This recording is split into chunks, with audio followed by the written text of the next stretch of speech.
Here the same. All of these yellow cables that are going to the muscles, but are not to the muscles only, it's going to be going to all the organs in the body. So this is going to be forming part of the peripheral nervous system. Right? So you have the central nervous system, and then you have the peripheral nervous system.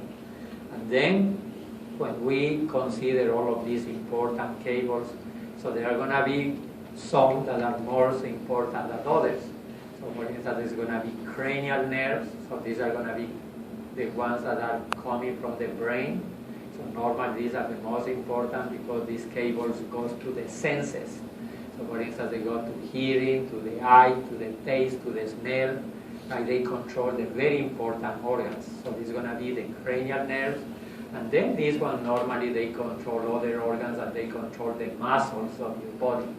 And these are called the spinal nerves. Okay? And then some of these cables are basically what is called somatic. Somatic, it means that they are going to be going to the places where we have an actual voluntary control. So for instance, muscles are voluntary control. If I want, I raise my hand. If I don't want, I don't do that. Right? So if I want, I push you or do whatever with my muscles. So nerves that goes to voluntary control are going to be called somatic. And then some cables that goes to the organs that we don't control. So for instance, voluntary means, because remember, the nervous system controls everything in your body. But there are some things that we know that we are controlling.